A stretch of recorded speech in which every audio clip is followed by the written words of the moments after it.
not only about skill sets, it's more about mindset.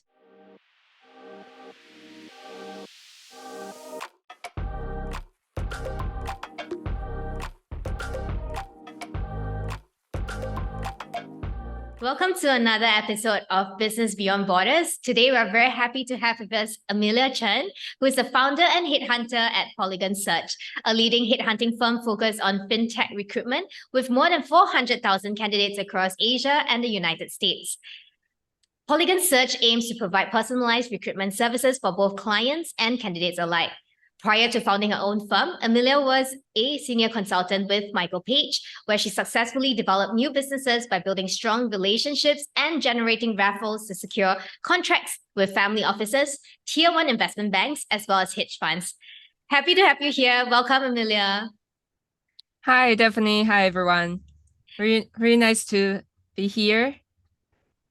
Thank you so much for joining us today. Let us kick off by understanding a little bit more about your background. Maybe could you tell me more about yourself? What actually drove you to become a recruiter in the fintech space and subsequently now starting your own headhunting firm? Okay, actually, before joining a headhunting industry, I was working at Taipei University. It's a program, a big program for Taipei government, and my job is to do work. My job is to do sports sponsorship recruitment. Right. And after that, I think, wow, it's really nice to do some recruitment or sponsorship things. So I think maybe I should join a sport agency to do like sport agent. But before that, I think maybe it's better to learn how to recruit people professionally. So I joined a headhunting firm called People Search. Okay. And when I joined that, I was responsible for investment industry. And then I found, okay, it's easier to make money to be a headhunter than just being a sport agent. So that's why I start my recruiter life. Yeah. Okay. And then what got you to then decide to start your own headhunting firm? Yeah, because most of my clients are venture capitals or private equities or even family offices. Yeah. They need someone who can be trusted. Yeah. So in my opinion, it's better to have my own headhunting firm so that I won't be limited. I can do full function services. Like I can help them to find engineers, find finances, or to find investment associates. I think that's a better way to service my clients. Nice. And in the field of fintech recently, what have you seen are some of the global trends that you have observed in this space? Yeah, I think for the fintech industry, because of the outbreak of COVID-19, so there are more companies they're moving out from Hong Kong and maybe they move to Singapore. Right. However, because of the cost is getting higher in Singapore because of the inflation. So now there are more companies they're looking for remote remote candidate. And that's why more and more companies they are looking for candidates in Taiwan. Okay. I think for Taiwanese candidates, they have some advantages, like they are bilingual, they're native in Mandarin and fluent in English. So, and with lower salary, to be honest. So that's a trend. Companies are looking for candidates in Taiwan. Okay. Interesting that you mentioned the topic on bilingualism.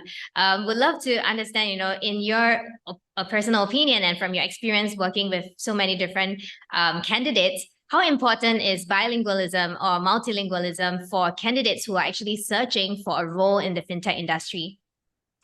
I think I can take myself for example. Like there are lots of headhunters in Taiwan and who's doing like banking or fintech industry recruitment. However, not many recruiters they have connections in Singapore or in Hong Kong because I think most of headhunters they are not confident enough to speak in English. Right, right. Because of that, I try to make a market differentiation of my company. I try to find more clients in Hong Kong, in Singapore, and I find being bilingual is really good because I can express myself precisely and efficiently, and I can share the market updates with these companies who are interested in our market. Yeah. So take myself for example, being bilingual can make you get more exposure in the regional or in global. Yeah, that makes a lot of sense, and I mean that says a lot about the within the headhunting or recruitment space. But how about from a candidate's perspective? Like, has there been a peak in terms or an increase in terms of the request from companies for their candidates to actually be bilingual or multilingual? Yeah, just like what I mentioned, because there are more multinational companies, they are looking for candidates in Taiwan. Right. However, for these companies, most of the owners or for the team members, they cannot really speak Mandarin. So how to communicate with the team members efficiently, you need to speak English. Right. So being bilingual is like the basic requirements for these candidates. Okay. Yeah, that's really interesting how the market has shifted. And I think previously, so long as you're good in one skill set and like in technical competency, that's good enough. But increasingly, it's quite interesting to also see that, language has become a more and more important requirement going forward. And would love to also touch a little bit about, in the recent times, maybe in the past 3 to 6 months, we've heard a lot about, tech winter and things like that. What are some of the hot job vacancies, or like what are some of the trending job vacancies that you've seen in the fintech industry? And going forward, maybe looking ahead in the next 6 to 12 months, we'll also love for our audience to know what type of new jobs do you think would be created in the industry? Yeah, I just find a trend that communication is getting more important. So there are some jobs like developer relation or ecosystem growth role is getting more important. It's like company, because of these fintech companies, they are changing rapidly. So they need to find a win-win situation. They need to find an ecosystem to cooperate with. So it's extremely important to find someone who can communicate with engineers, with BDs or with other parties. And so that I think being bilingual or being able to communicate is getting like a trend. Yeah. Okay. That's really interesting. And also you mentioned how, language is one of the areas that you differentiate yourself and your firm. Besides that, how do you typically, work together with your clients to best service them and help them fill up the recruitment gaps that they have? Yeah, actually, when I introduce my company, when I send the company intro, I always give them the salary report in Taiwan. Okay. Because I think numbers matters. And I think it's more important to let them know how exactly the job market is. Yeah. So I just show them the salary standard, and I also tell them like the differentiation between candidates who can speak English or who cannot speak in English. Their salary structure is totally different. Okay. Yeah. Okay. Yeah. That's quite cool. You value it from the onset and share with them these benchmarks so that they can see that. And talking about candidates, I mean, I'm sure you have come across and worked together with many candidates. What are some of the important skill sets that you think candidates should have in today's job market? Well, I think it's not only about skill sets, it's more about mindset. For me, I think it's more important about if the candidates have integrity, flexibility, and self-discipline. Okay. Because just like what I said, remote jobs are getting more and more popular. Yeah. Especially in fintech industry. And in fintech industry, like the most popular topic is Web3. Right. And I just find there are so many scams in Web3 industry. I mean, for candidates or for clients, they're trying to find who's real in this industry. So I think integrity is very important for the candidates, and then for flexibility because of the compliance or because of the trend is changing all the time. How to keep the flexibility to adapt new things, new environments is getting more and more important. And last but not least, self-discipline.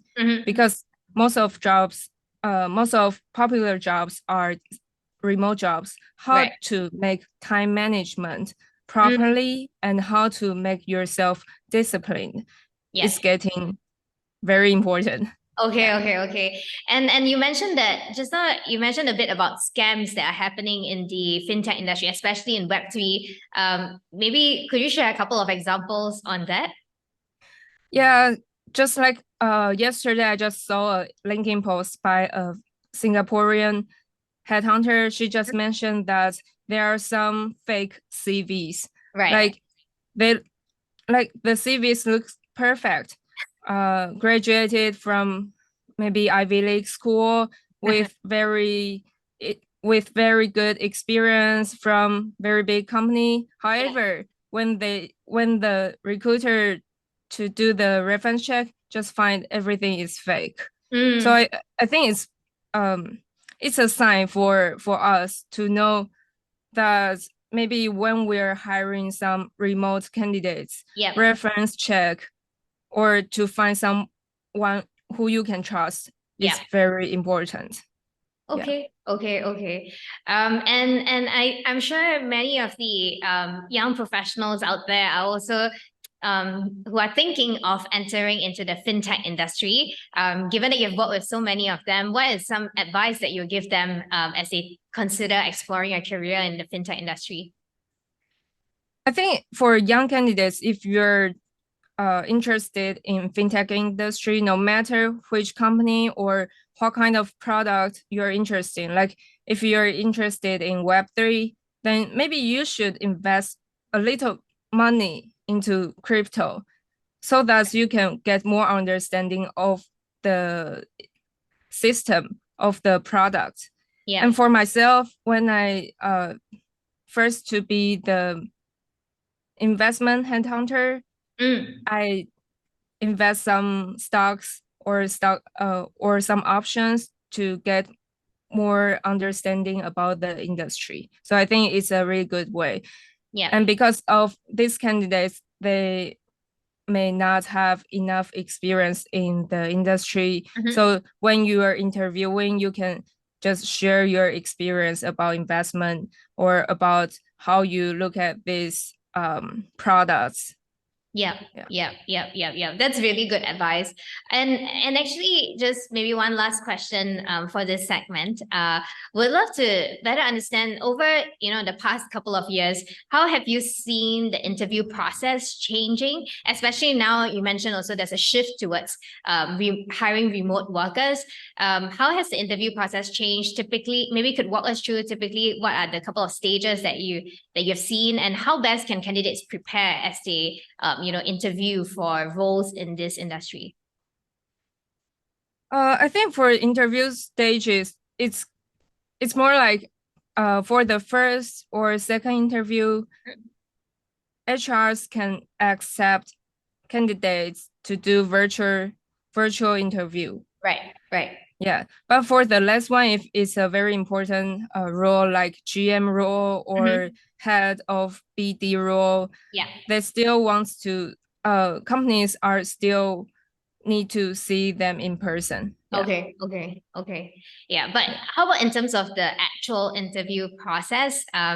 Usually how can candidates best prepare for the interview beyond, understanding the product, testing out the product itself?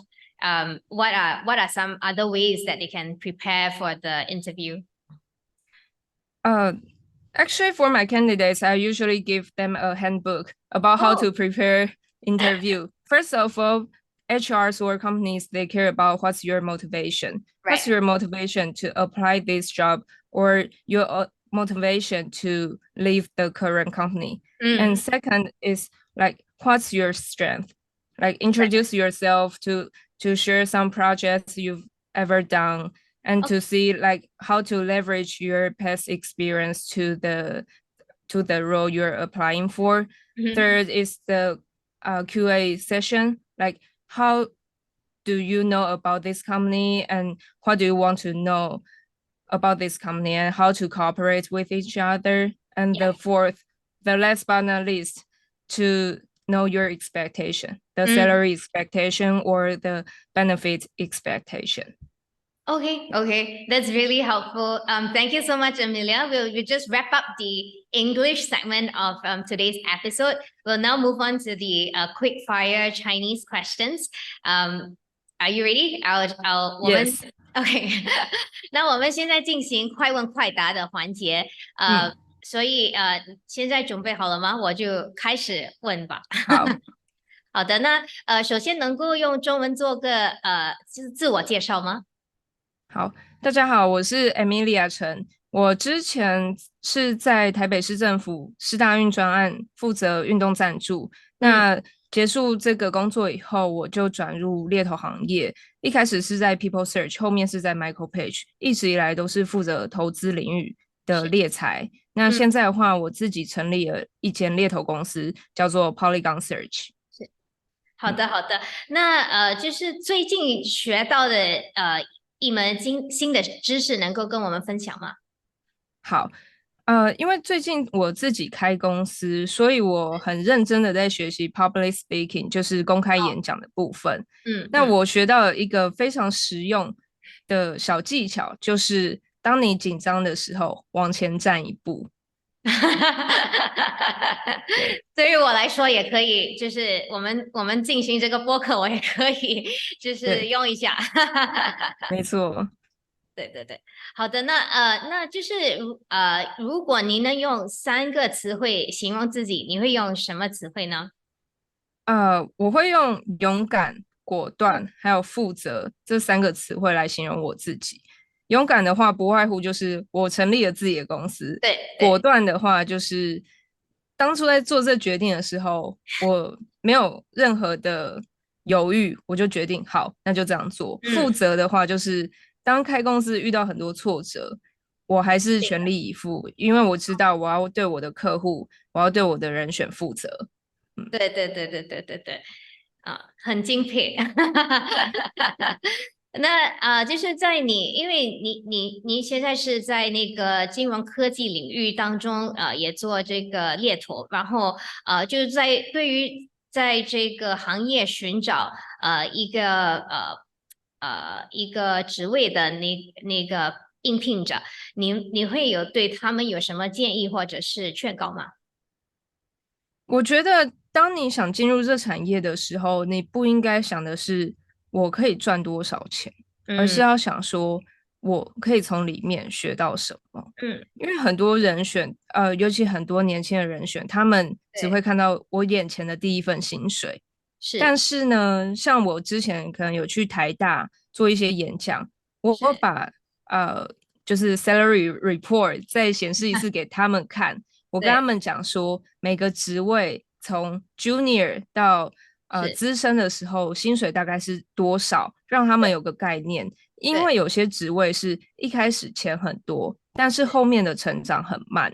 那有些职位是一开始钱很少，但后面的成长可能是没有天花板。那我觉得假设是比较年轻的人选，可能要有这样子的意识。对，我是很认同。就是我们在我们这家公司在聘请的时候，也是寻找的那个团员都就是不能以薪水为重吧？对啊，而且有时候以薪水为重，这只是表面上。我常常跟人选说，那你要看时薪多少啊？你的薪水很高，但你每天要加班到2、3点，半夜2、3点，那这样子真的有赚比较多吗？对对对对对对。那最后一道问题，就比较就是跟行业之外的问题吧。所以，如果你能够改变世界上的一件事，你会改变什么呢？我会改变什么？我会希望这个世界可以更透明、更清楚。虽然猎头是在做一个资讯不对称的行业，对但对，其实像我自己在做的事情，我是让资讯尽量透明对称，因为嗯。我不想要让双方的期待有很大的落差。那我也对自己很有自信。当资讯透明对称的时候，大家还需要我，就代表我真的有那个价值。哦，对对对，那也是这样。你刚才也说，就是你开始做一个就是开始招聘的时候，你也会把那个薪水报告和就是应聘者一起分享。对，没错。通常我都会是跟公司这边的话，我通常都会直接让他们看薪水报告，嗯，因为我在这边说，哦，市场行情不好，你给的薪水太低，他们听不进去，他们只会觉得我只是想把行情拉高。但对今天假设我把整个 salary report 给他们看，他们就会了解他们现在在怎样子的定位，是是，我也可以更客观的去跟他分享。对对对对对。嗯。那好吧，今天的播客就到此为止。那非常感谢 Emilia 今天抽空和我们分享她对金融科技的经验，并且在这个猎头方面也是跟我们一起分享。我觉得就是我们的听众会从中学到很多，就是也是他们如果在金融科技考虑一份事业的话，他们也会有更清楚的理解。需要准备的是什么？对，好，谢谢 Daphne 今天的时间，还有 Bluent 的邀请。没有，那 thank you so much, Emilia, for your time today. I really appreciate it. And then we will wrap up the podcast. Okay, thank you so much for the invitation today. Thank you so much, Emilia. Thank you for listening to Business Beyond Borders. If you have any feedback or thoughts, do write into us at support@bluent.com. Click to follow to tune into the next episode. See you again soon.